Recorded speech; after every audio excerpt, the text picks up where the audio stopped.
पुंडलीकवरदा हरिविठ्ठल श्री ज्ञानदेव तुकाराम सद्गुरु समर्थ त्र्यंबकानंद महाराज की जय। माऊली ज्ञानेश्वर महाराज की जय। जगद्गुरु तुकाराम महाराज की जय। श्री गुरुदेव दत्त। श्री तुकाराम महाराजांची गाथा पारायण प्रत यात 7 क्रमांकाचा अभंग आता आपण घेत आहोत। अभंग असा आहे, सुखे ओळंबा दावी गोहा, माझे दुःख नेणा पहा, आवडीचा मारिला वेडा, होय होय कैसा म्हणे भिडा, अखंड मज पोटाची व्यथा, दूध भात साखर तूप पथ्या, दो प्रहरा मज लहरी येती, शुद्ध नाही पडे सुपत्ती, नीज नये खाली घाली फुले, जवळी न साहती मुले, अंगी चंदन लाविते भाळी, सदा शूळ माझे कपाळी, निपट मज न चले अन्न, पायली गहू सांजा 3, गेले वारी तुम्ही आणली साखर, 7 दिवस गेले 10.5 शेर, हाड गळून आले मास, दुःखे माझे दुःख तुम्हा नेणवे कैसे, तुका म्हणे जिता गाढव केला, मेलियावरी नरका नेला। हा 10 चरणाचा अभंग आहे। या अभंगामध्ये आपल्या पत्नीच्या आहारी गेलेला जो कोणी पती आहे त्याला वाङ्मयीन भाषेत बाईला असं म्हटलं जातं। हा बाईला आहे आणि तो पत्नीचे प्रत्येक शब्द प्रत्येक म्हणणं सतत ऐकत असतो। हे कशासाठी अभंग दिला तुकोबारायानं, तर मनुष्याला गुंतून पडण्याकरता काय काय आहे आणि कसा कसा तो गुंततो याच्यासाठी दिला। वास्तविक मनुष्याच्या ठिकाणी कामना अधिक आहे आणि तो त्यामध्ये काय आहे गुंतून जातो। विषयामध्ये 2 विषय त्यांनी जास्त दिले, एक रसना आणि दुसरा शिष्ण। याच्यामध्ये हा यात गुंतलेला आहे आणि असे जे काही नर असतात ते गुंतून राहिले की त्यापासून त्यांना परमार्थ होत नाही आणि पुन्हा पुन्हा जन्म मरण भोगत असतात। त्याच्याकरता तुकोबारायाचं एक प्रमाण आहे, कामाचा अंकित कांते ते प्रार्थित, तू का हो दुश्चित निरंतर। तो कसा आहे तर कामाचा अंकित आहे, म्हणजे काम त्याला इतका आहे की तो त्याच्या बायकोशिवाय क्षणभर सुद्धा काही होऊ देत नाही। तिचं थोडं जरी काही चेहऱ्यावर काही वागणुकीत दिसून आलं की ह्याला वाईट वाटायला लागतं। असा जो पुरुष आहे त्याचंच वर्णन या ठिकाणी घेतलं। आता यात काय आहे की काही गोष्टी अशा आहेत की त्याचे जे अर्थ लावायचे आहेत ते अर्थ योग्य तऱ्हेनं लावले गेले तर सगळी संगती लागते। सुखे ओळंबा दावी गोहा, यातला पहिला गोहा हा जो शब्द आहे तो पती किंवा नवरा या अर्थी। कोकणी भाषेमध्ये गोवा या शब्दाला नवरा म्हटलं जातं आणि इथं सुद्धा गोहा का म्हटलं तर तुकोबारायाचा याच गाथ्यामध्ये आणखी एक प्रमाणाचा अभंग असा आहे की गोहो यावा गावा, ऐसे नवस करी आवा। गोहो म्हणजे नवरा आणि आवा म्हणजे बायको। हे सगळे काय आहे की उच्चारातले शब्द आहेत पण त्या त्या काळात आणि त्या त्या भागात, म्हणजे जसं आपण म्हणतो की 10 कोसावर भाषा बदलते तसं त्या त्या भागात त्या त्या ठिकाणी काय काय म्हटलं जायचं तसं। किंवा आवा निघाली पंढरपुरा, तुकोबारायाचाच एक अभंग आहे। आवा म्हणजेच बायको। बायको काय करते, तर गोहो हा जो काही आहे म्हणजे नवराच हा गावाला गेलाय तो लवकर यावा म्हणून नवस करते. हे का पाहिलं आपण, तो गोहो हा यातला गोहा हा जो शब्द आहे तो नवऱ्या किंवा पती यासाठी हे पाहतो. आता दुसरी गोष्ट यात काय आहे की सुख हा शब्द कसा आहे, तर मनुष्याला सुख कोणालाही इच्छा असतेच, पण हे सुख विषयाचं सुख आहे. विषयाच्या सुखासाठी इच्छा करणारे हे भाग आहे, हे परमात्मा सुखाचं नाही. कारण का, तर त्याच्या पुढं दिलं की सुखे ओळंबा. ओळंबा हे गवंडी किंवा मिस्त्री ह्याच्या हातात असणारे काय आहे, त्याच्या बांधकामाचं साहित्य आहे. तो ते कशासाठी वापरतो, तर भिंतीची सरळ रेषा निर्माण व्हावी, भिंत आत बाहेर होऊ नये म्हणून प्रत्येक थराला याचा उपयोग केला जातो. हा काय असतो ओळंबा, तर लोंबकळतो. यांनी काय केलं की सरळ रेषेत लोंबकळण्यानं त्या भिंतीची सरळ रेषा आली का, वरचा थर आणि आता खाली असलेले थर या सगळ्यांची एक रेषा आली का हे दाखवण्याचा हा काम करतो. याने लोंबकळण्याशिवाय दुसरं काही काम केलं नाही. तसा हा पती गोवा हा सुखात लोंबकळतोय. धड त्याला प्राप्तही करता येत नाही आणि प्राप्त झालं असंही नाही, पण इच्छा मात्र आहे. हे सगळ्यांचंच आहे. आपल्याला सुद्धा सगळीच विषयाची सुखं मिळतात असं नाही, पण विषयाच्या सुखासाठी आपण मात्र लोंबकळत असतो. हे लोंबकळणं का दाखवलं, तर याला दुसरं नाव आहे आशा. सगळ्यांच्या ठिकाणी आशा असतेच. मला आज मिळेल, मला उद्या मिळेल, मला मिळेलच मिळेल, कधीतरी मिळेल. कित्येक वेळा माणसं असं म्हणतात की पुढच्या जन्मात तरी मिळेल, म्हणजे त्यांनी आशा इतकी धरून ठेवलेली. तेव्हा आशा जशी आम्हाला लोंबकळायला लावते तसा हा आहे. आता हे कोण म्हणतं, ही त्याची पत्नी म्हणते की हा सुखात लोंबकळायला लावतोय. हा दावी गोहा हा जो काही आहे हा काय करतोय, सुखाचं माझ्यापुढं आमिषी दाखवतो, म्हणजे लोंबकळतोय. धड त्याला आणून देणं होत नाही, मला मिळत नाही. मग त्याच्या सुख सुख मी देतो असं म्हणण्यापाठीमागं किती जरी झालं तर माझे दुःख नेणं पहा, पण त्याला माझं दुःख काय हे कधी कळतंय का, माझ्या दुःखाकडं तो कधीतरी पाहतोय का. म्हणजे त्याच्याकडे काय आहे की जे काही असेल ते असेल. आता काय आहे की तुकोबारा एका ठिकाणी म्हणतात की बाईलेच्या मना येईल ते खरे, आभागी ते पुरे बाईलेचे. आता त्याच्या मनात काय येईल कोणास ठाऊक, पण हा पूर्ण करतो. पण हा जर भाग्यवान असता तर आणेल ते वस्तू दिली असती. म्हणजे जसं माऊली म्हणतात 11व्या अध्यायात की काय आहे की देव आणि भक्तांचं नातं असं आहे की भक्तांनी काय मागितलं, भक्ताच्या मुलांनी काय मागितलं, तर जे जे मागल त्याला सोन्याचा खेळ करून देईल, सोन्याचे वस्तू आणून देईल. तशी ह्याची स्थिती नाही ना, म्हणून ह्याला अभागी म्हटले. हा सगळंच मिळवतो आणि मिळेल असं नाही, पण याच्या ठिकाणी ते आहे. आता त्याच्यात काय झालं, तर हे हा कामनेच्या आहारी गेल्यामुळं बाईले अधीन होय ज्याचे जिने, तयाच्या अवलोकने पडिले द्वाड. आता हे त्याला काय आहे, द्वाड हा एक शब्द असा काय आहे की तो निषेधात्मकच आहे आणि संगती दाखवत आहे सुद्धा. की जसं एखादी स्त्री दुसऱ्या स्त्रीबरोबर बोलताना की मी सांगते अगं असं बघ, तसं म्हणताना द्वाडा असा एक शब्द ते वापरत असते. आता हे याच्या ठिकाणी झालं की तो तिच्या संगतीत राहिला आहे, पण राहून काय करतो, फक्त काय अवलोकनच.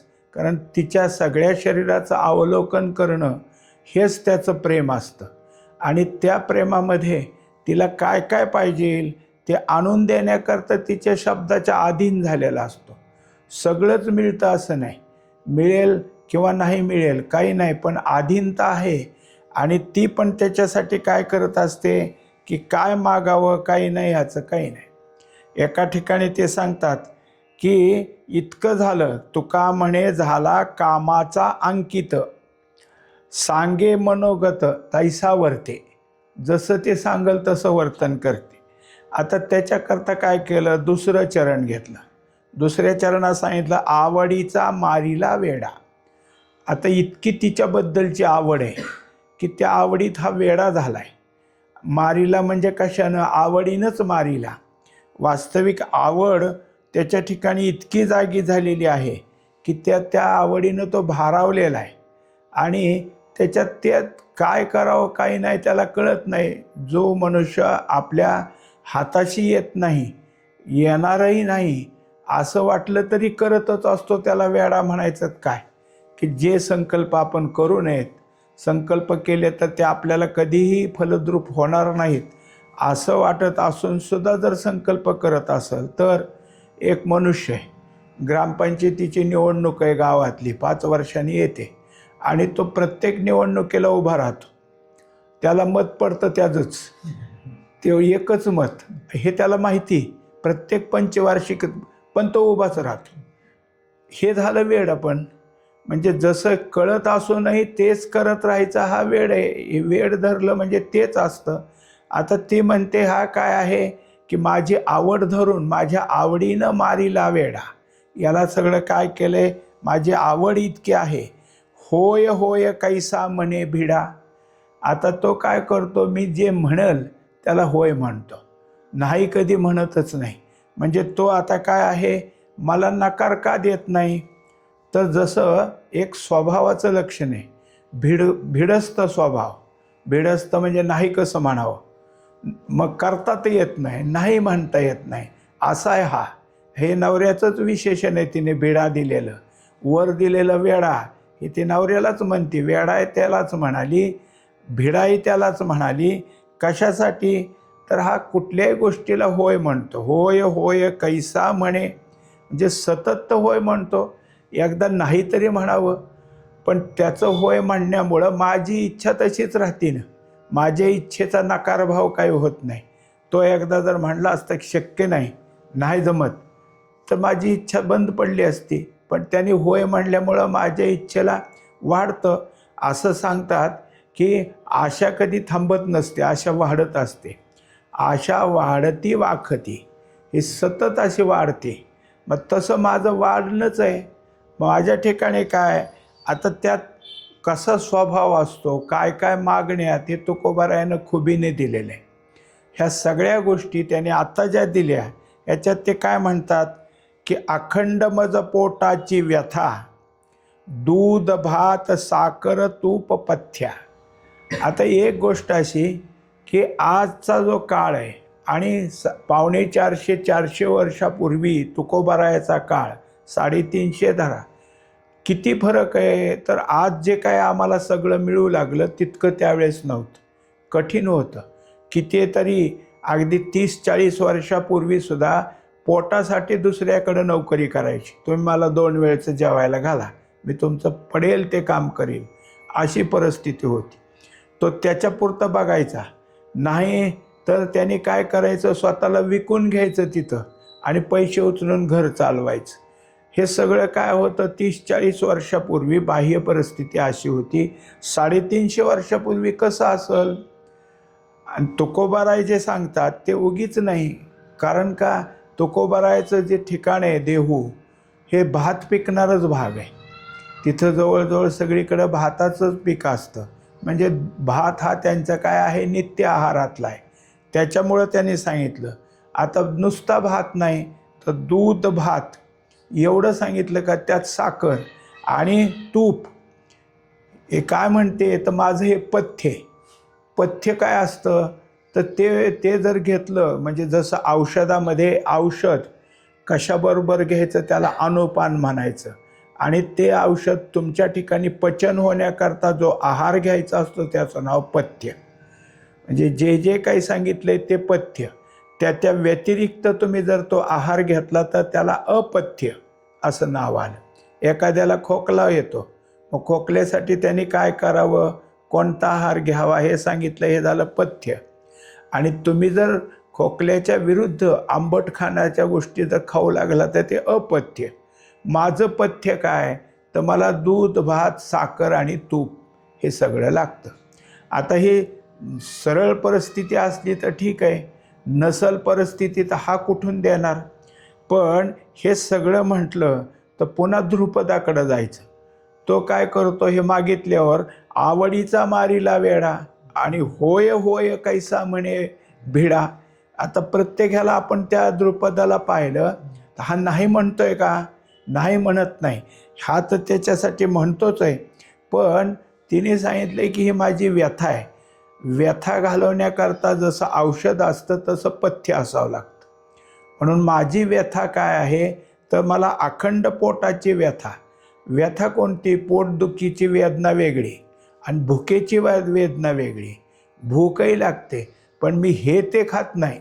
मला खायचं असलं तर फक्त हेच लागतं की दूध भात साखर आणि तूप. आणि हा फक्त काय करतो? होय होय म्हणतो. म्हणजे माझी व्यथाही जात नाही आणि हा काय आहे आणूनही देत नाही. पण कदाचित मला ह्याने दिलं, जर मी त्यातनं काय आहे मला ह्याने दिलं तर माझं काय होतं? दो प्रहरा मज लहरी येती, शुद्ध नाही पडे सुपत्ती. मग दुपारची वेळ, दो प्रहरा म्हणजे दुपारची वेळ, दुपारची वेळ आली की मला झोपीची लहर येते. लहरी येते म्हणजे कशाची येते? झोपेची लहर येते. आणि एकदा का झोप आली की मला कशाची शुद्ध राहत नाही.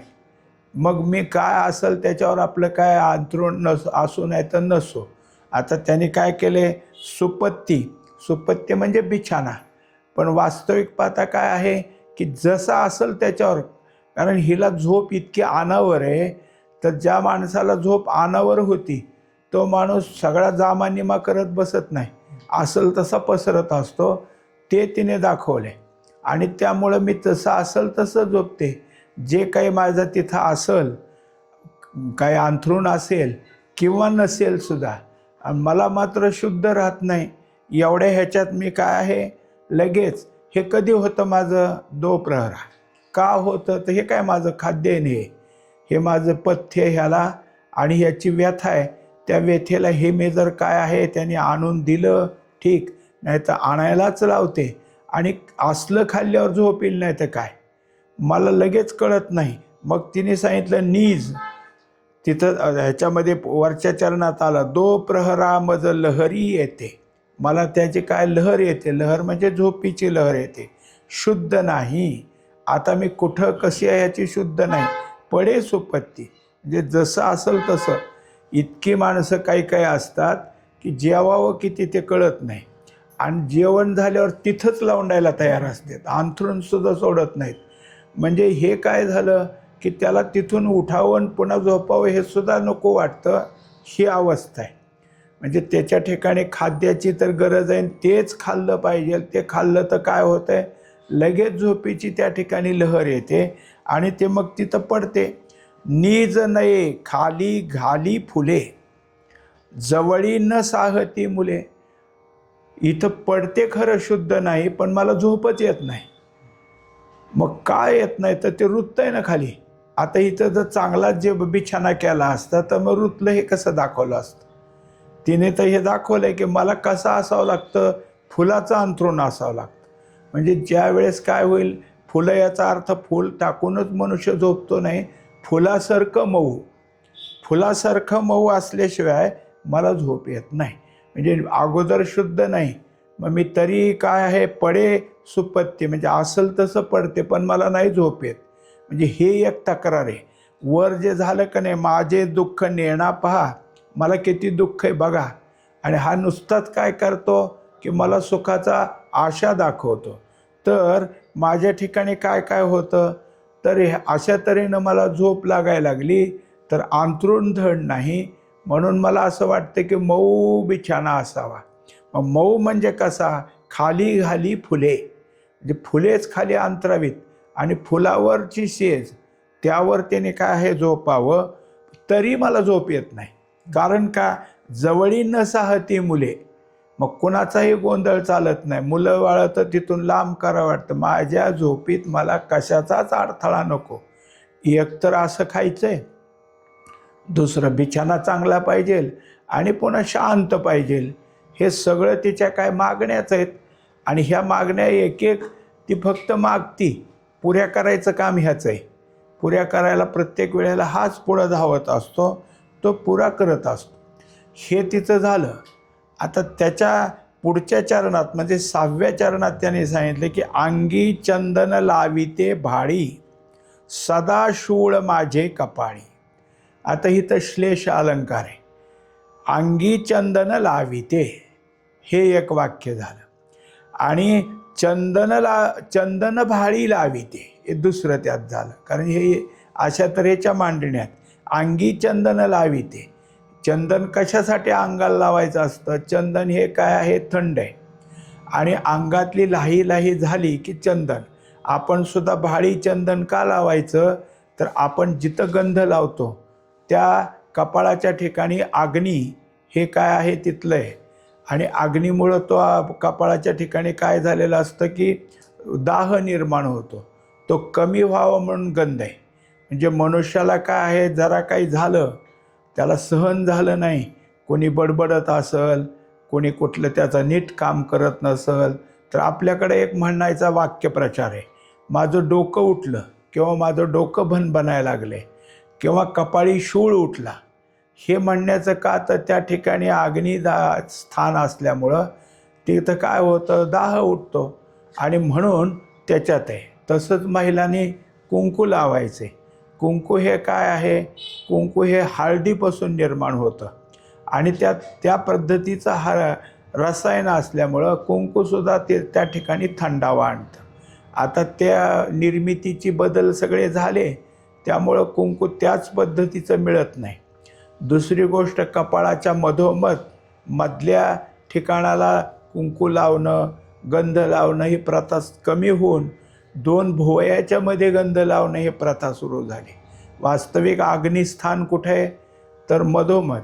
म्हणजे पुरुष गंध लावलं तर बरोबर तिथं लावतात. काही पुरुष लावतात 2 भुवयाच्या मध्येच काहीतरी कुंकू लाव, नाही तर गुलाल लाव, बुक्का लाव, काहीतरी करतात. पण जे गोपीचंद म्हणा किंवा सहानेवरचं चंदन लावतात, त्याचं गंध लावतात ते मध्यात लावतात. आता हा झाला आपला काय आहे त्याच्याबद्दलचा विचार. पण आता काय सांगितलं की अंगी चंदन लाविते. जेव्हा उन्हाळा असतो तेव्हा प्रत्येक देवालयामध्ये चंदनाची उटी असते. उटी कशा करतात? तर उन्हाळा अधिक झाला आहे त्यावेळेस त्या संपूर्ण अंगाला चंदन लावलं जातं, कारण उन्हाळ्याची शांतता असावी. आता अलीकडं सुद्धा जे काय झालं की कूलर आले, तुमचं काय AC आले, ह्याच्यामुळं झालं. नाही तर ह्याच्यापूर्वी काय असायचं, जे मोठे पदस्थ अधिकारी असायचे त्यांची जी ऑफिसची जागा असायची त्या खिडक्याला वाळ्याचे पडदे असायचे आणि ते मधून ओले केले जायचे. त्यामुळं त्याच्यातून येणारं थंड त्या खोलीत थंडाई राहायची, कारण त्या अधिकाऱ्याचा तेवढा अधिकार असायचा. आता AC हे सगळंच आहे, म्हणजे ती पद्धत होती. मग कशासाठी हे? तर शरीराला थंडावा लावावा. आता दुसरं झालं की चंदन भाळी लाविते. मग कुठं लावते मी गंध? तर कपाळी. इतकं सगळं जरी झालं, थंड शरीर पडावं, कपाळ थंड असावं, तरी सदा शूळ माझे कपाळी. कारण एक आहे की जे माझ्या इच्छा आहेत त्या पूर्णच होत नाहीत ना. इच्छा पूर्ण होत नसल्यामुळं कपाळात शूळ उठतो. शूळ याचा अर्थ काय आहे की तिच्या ठिकाणी त्याचा दाह उठतो, तीव्रता, अशा त्याच्या ठिकाणच्या वेदना तयार होतात. आता हे सगळं करूनसुद्धा मग तिला या सगळ्या उपचाराच्या गोष्टी मिळाल्या. आपण सुद्धा सध्या बाहेरचं राहिलं पण चंदनापासून निर्माण झालेलं साबण हे अंगी लावण्याची प्रथा आहे. मनुष्य शोधून तसं कोणतं साबण आहे की ज्यात चंदनापासून निर्माण होतं ते लावतो. दुसरी गोष्ट काय, चंदनापासून निर्माण झालेली उदबत्ती लावतो की त्या सुगंधाने आपल्याला शांतता यावी. त्याच्यापेक्षा पुढं जाणारी माणसं काय करतात, तर चंदनापासून निर्माण झालेलं अत्तर किंवा अंगावर फवारणा करायचं तो सगळा काय आहे सुगंधी भाग, ते सगळं चंदनाचं निर्माण करून स्वतःला थंड करण्याचा प्रयत्न करतात. हे जसं आहे तसं या सगळ्या प्रकारात केलं तरी माझं दुःख काही कमी झालं नाही. सदा शूळ माझे कपाळी. म्हणजे मिळायचं ते मिळालं तरी दुःख आहे आणि मिळत नाही म्हणूनही दुःख आहे. या सगळ्यानेही अजून दुःखीच आहे. निपट मज न चले अन्न, पायली गहू सांजा तीन. तर त्याच्या पुढच्या चरणात सांगितले की अजिबात नाही, मला अन्न दुसरं कुठलं सहनच होत नाही. कारण अगोदरच सांगितलंय, मागच्या चरणातच झाले की अखंड मज पोटाची व्यथा. आता ती व्यथा असली ज्या माणसाला, समजा ज्याला काय आहे की पित्तापासून त्रास आहे, आल्सर नावाचा त्रास आहे, त्याला थोडं जरी तिखट खाल्लं तरी पोटाचं दुखणं लगेच वाढतं. किंवा ज्याच्या ठिकाणी कोणत्या तरी असलेल्या आहारानं पोटदुखी, तो ते आहार त्याज्य करतो. तसं झालं आहे माझं, मला दुसरं अन्न चालत नाही. निपट म्हणजे दुसरं कुठलंच नाही, अगदी अजिबात दुसरं काही चालत नाही असे. तर ते जे अन्न आहे ते मला अजिबात चालत नाही. मज न चले अन्न म्हणजे तुम्ही हे द्याल ते द्याल. मनुष्य काय करतो की जसं असेल तसं, कधी ज्वारी, कधी भात, कधी दुसरं काही, मग खातो आपला. हे म्हणते मला दुसरं काही चालतच नाही. मग काय चालतं? पायली गहू सांजा तीन. म्हणजे आता एवढं तेवढं नाही, गव्हाचं माप किती सांगितलं? पायली. आणि आता इथंही श्लेष केला आहे, सांजा तीन. सांजा एक काय गव्हापासून तयार करायचा पदार्थ आहे, वास्तविक तसा अर्थ नाही इथं. तर सांजा म्हणजे काय, तर गव्हाचाच रवा थोडासा जाडसर आणि त्या गव्हात गूळ घालायचा, म्हणजे जशी लापशी असते तसंच त्याला सांजा म्हटलं. हे सांजा म्हटल्यावर तर तीन म्हणायचं काय कारण आहे पुढं? म्हणजे हे जे काही जुळत नाही. मग तीन सांजा, तीन सांजा हे काय वेळेचा प्रकार आहे. जसं दो प्रहर म्हणलं तसं तीन सांजा म्हणजे कधी असतं? संध्याकाळची वेळ. दुपारच्या वेळी तर त्यांनी भात मागितलाय, मग आता संध्याकाळच्या वेळेला काय मागितलंय? तर संध्याकाळच्या वेळेला गहू मागितले. ते एवढे तेवढे नाहीत, ते सुद्धा जास्त. म्हणजे ही खाती ते खाती चांगलं, किती खाती इतकं आहे. हे सगळं पूर्ण करावं लागतं, त्याला पूर्ण करावं लागतं. कारण त्याच्या जसं आता गाई गुरामध्ये बाकीचं बरं होतं, पण आता त्या जर्सी गाई सांभाळायच्या असल्या की त्यांना खायला लागतं, आणि त्यांना खायला लागतं म्हणजे ह्यांना आणावं लागतं. त्यांना जेवढं लागतं तेवढं आणावंच लागतं. एक वेळ, दोन वेळ, तीन वेळ, किती आहार आहे त्यांचा तितका. त्या गायी एक अशा आहेत की त्यांचा आहार जर कमी पडला तर मालकाचं घर कोणीकडे तिकडं तोंड करून मोठ्याने ओरडतात, आण मला. तसं हिचं इतकं लागतं. मग हे किती खाती? तर पायली गहू. पायली याचा अर्थ त्यावेळची जी मापं आहेत. आता ही मापं वेगवेगळीत. आपल्याकडं जसा शेर आहे आणि ते शेराचे 4 मापं टाकली म्हणजे आपण पायली म्हणतो. पण नगर भागात त्याच्यात आपल्याकडं असलेल्या शहराची 3 मापं टाकली तरी त्याला पायली म्हणतात. जसं जसं असेल तसं तिथं रीतिरिवाज मोजमापाचे असतील तसं. पण पायली हा शब्द कुठेही लागू पडतो. तेव्हा इतके गहू मला लागतात. सांजा तीन म्हणल्यापेक्षा तिन्ही सांजा, 3 सांजेला म्हणजे संध्याकाळच्या वेळेला मला हे लागतं. आता इथपर्यंत झालं तरीसुद्धा किती हिच्या ठिकाणी इच्छा जागृत आहेत, इच्छेची मागणी किती. तुकोबरायानं सगळा एक स्वभावच दाखवला आहे, आणि हा नुसता नाही, त्या स्वभावाची पूर्तता करणारा मनुष्य समोर दाखवला आहे. आता हे जर ह्याला दिवसभर करावं लागत असेल तर ह्याच्या हातनं परमार्थ व्हायचा कधी करणार हा? पुढं सांगितलं त्यांनी, गेले वारी तुम्ही आणली साकर, 7 दिवस गेली 10.5 शेर. आता त्यावेळेस शेर, सव्वा शेर ही मापं होती. याच्यातलं सांगितलं गेले वारी. वार, आता गेले वारी म्हणजे कुठं? तर आठवड्याचा एक वार असतो की ज्या दिवशी बाजार असतो. बाजारच्या वाराला वार असं म्हणण्याची पद्धत आहे. कुठल्याही गावामध्ये बाजारचा वार आहे तो अर्थकारणाचा दिवस आहे. देणं घेणं बाजारच्या वारी, आणि बाजारच्या वारी सगळा माल भरायचा असतो. मग गेले वारी म्हणजे बाजारच्या वारी तुम्ही काय केलं? साखर आणली आणि ती संपली ना. जी काही साखर तुम्ही आणली होती ती 7 दिवसाकरता आणली, 7 दिवसात संपली. आणली किती होती? 10.5 शेर. तेवढी आणली तेवढी संपली. याचा अर्थ तेवढी 7 शेर जर आणली असेल तर वरचे 3.5 शेर मी दुसऱ्याकडून आणले, म्हणजे ते एक तुम्हाला जास्त करून ठेवले. नसल तर तुम्ही आणली तेवढी संपवली. हे एक त्याच्यातल्या मागण्या झाल्या. हाड गळवणी आले मास, माझे दुःख तुम्हा नेणवे कैसे. आता झालं काय? तर शरीर इतकं माझं झालंय की हाडं मोकळी झाली आणि गळून पडली. आता नुसतं मांस राहिलं आहे माझं, दुसरं काही नाही. कारण माणसाचं कसं असतं, मांस त्याची शक्तिहीनता झाली, मग अंगावरचं मांस त्याचं चरबी संपते आणि नुसतं हाड राहतं. हिचं उलटं झालं, हिचे हाडच गळून गेली आणि फक्त मांस वर राहिले. म्हणजे मी दिसायला तुम्हाला दिसते मोठीची मोठी, तशी नाही राहिली, कारण माझ्या अंगात हाडच राहिलेले नाहीत. हे माझे दुःख तुम्हा नेणवे कैसे. आता पहिल्या चरणातला दुसरा तुकडा जो होता की माझे दुःख नेणे पहा, त्याच्याशी पुन्हा उपसंहारात तिथंच आलं. या सगळ्यानंतर तुकोबारायानं जो तिचा पती की जो हे सगळं पुरवठा करतोय, तिची इच्छा पूर्ण करतोय, त्याच्याबद्दल बोलणं केलं. तुका म्हणे जिता गाढव मेलियावरी नरका गेला नेला. आता जिता गाढव केला म्हणजे हा कसा आहे, तर गाढव जसं माझ्या अंगावर नका ओ मोठं ओझं घालू कधी म्हणत नाही, मुकटे ते ओझं वाहतं, तसं हा गपचूप ओझं वाहतोय.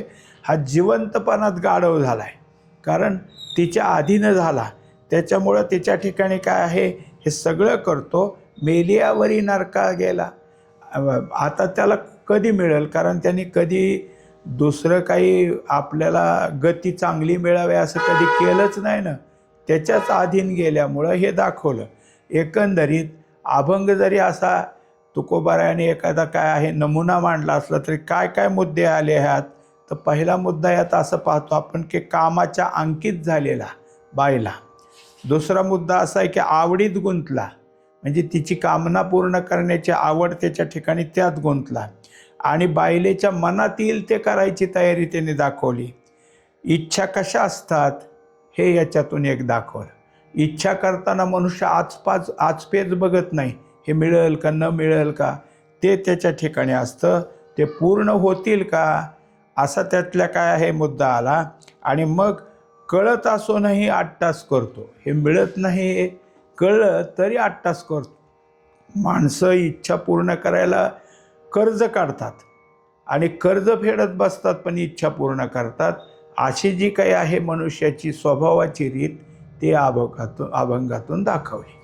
पुंडलिक वरदा हरी विठ्ठल श्री ज्ञानदेव तुकाराम सद्गुरु समर्थ त्र्यंबकानंद महाराज की जय.